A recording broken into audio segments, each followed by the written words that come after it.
Hey, my dog has been blown up the stage at Pensacola. I believe his star blew up right here at Savannah. Wild Blue, however you say that bullshit. He just got casted in a horror movie coming out called Faces. Y'all put y'all hands together. Make some noise for somebody bringing the 850 back to the map where it got lost at.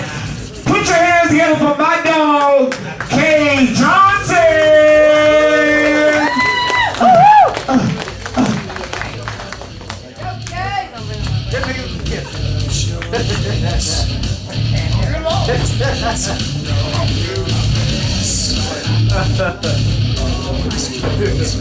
How you guys doing tonight? I'm doing swell. My name is Kay Johnson. Let me tell you a little bit about myself. I'm British. I was born in England, raised here in America. I like it here. It's a great country, but the language gap kills me. We say the same thing, but it has different meanings. For example, take queer and fag. Now, queer and fag, where I come from, means to look sick and use cigarette.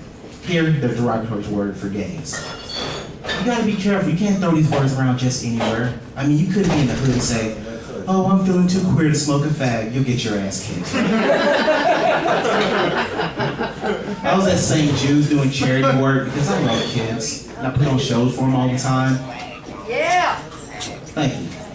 And I looked at the kids as I was getting ready to perform, and I saw how sick they looked, and I felt awful. So I looked at the parents and staff and said, "Jesus, these are the queerest looking kids I've seen." And everybody got upset and started booing me. And I'm like, "Look at him, especially that one, he's the queerest looking one." The kid's dad hopped up and said, "I knew it! I knew he's a little fairy. Hoskins looked foam on my ass." I got a knack for saying the wrong thing at the wrong time. I was at the mall eating lunch a week ago, and sitting across from me at a table with this girl sporting a mohawk.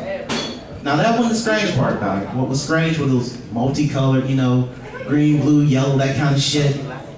And so I'm staring at this girl eating my lunch when she walks over and says, "What's the matter, old man? Have you done anything crazy before in your life?" I'm like, "Yeah, as a matter of fact, I did. Once I got drunk and fucked the peacock, I was wondering if it might be my daughter."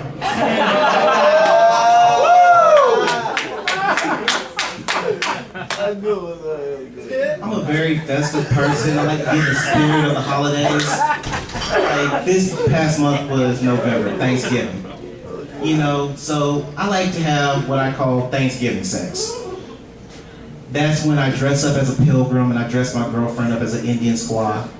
And I feed her a nice feast consisting of a banana, 2 berries, and a light creamy sauce. And to keep things extra traditional, after we're done, I just kill her and take her shit and call it Manifest Destiny.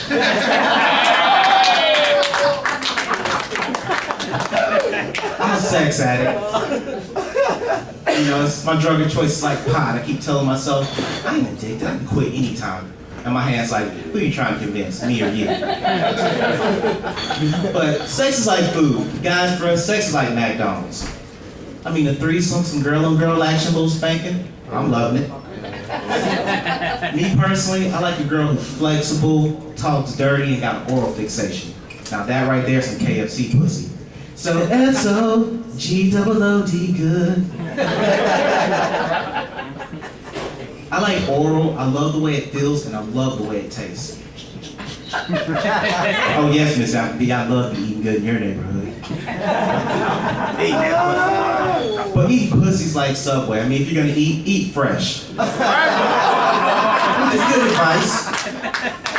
But I tend to date sluttier girls who've been around the block a few times, so when it comes to eating fresh with them, it's more like eating a fucking garbage burger from McGuire's.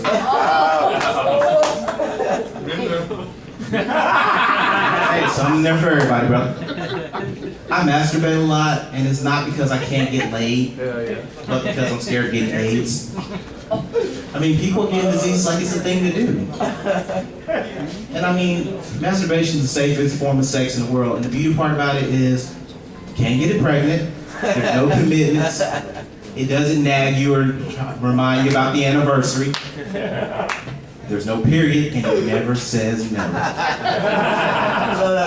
I mean, if you want total obedience, masturbate.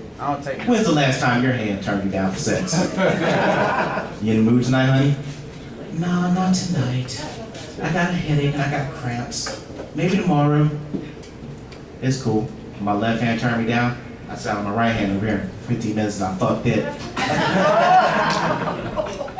I watch TV and commercials usually don't bother me, but there's one commercial that does bother me, and that's the Netflix commercials with that couple, the Right Nows. And it bothers me because how positive they are. I got friends who are married, but I can tell nobody who's married is happy. I love you and take out, and I love you and let's do it. Turns to take out the trash and don't touch me real quick. The dad's gotta be the creepiest one. He looks like the drug out version of Mr. Rogers. It's a beautiful day in the neighborhood, a beautiful day for a hooker. Jehovah's Witnesses would knock on this guy's door and like, are you ready for Jehovah's return? He'd be like, I just did a line of blow. We're about to have an orgy. Want it? What? An orgy? Now? Yeah, now get in here. Speaking of TV, I'm not a big fan of celebrity. I mean, celebrity to me is just people getting famous for doing nothing. I mean, it's overrated. And the most overrated celebrity to me is Rosa Parks. Blew my ass. Last time I checked, the bitch got famous for breaking the law. Now, some of you might think I'm wrong, but fuck it, she's dead. What's she gonna do, haunt my house and refuse to leave? Now, Rosa, you can haunt my house all you like, but you gotta haunt it from the back of the house.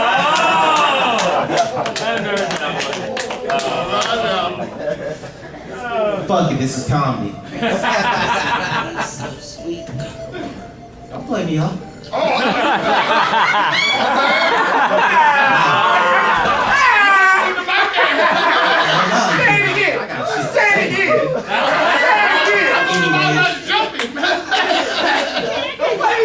That's Rosa. That's Rosa. She's throwing the beat down.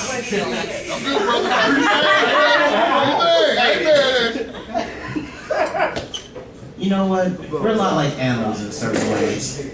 I mean, we're very protective of our young, and we rear them up in our own special way. But with that being said, if people are like animals, I mean, when we tell our children that if they're bad, that the boogeyman's gonna get them. Do dogs tell their puppies if they're bad, Michael Vick's gonna get them?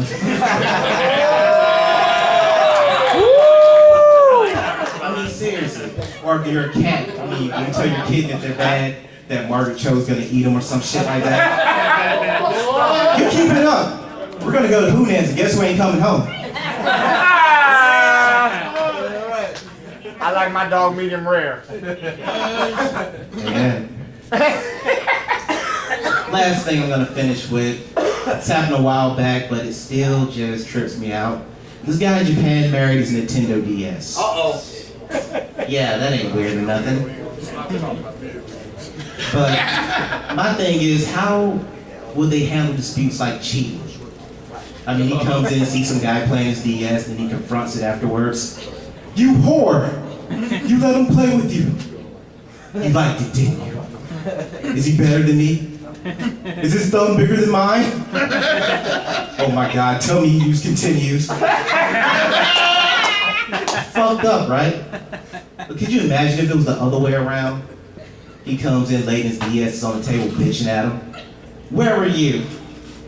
You know you wrong. I sent you messages all night and you didn't answer none of them. You was out that hole again, wasn't you?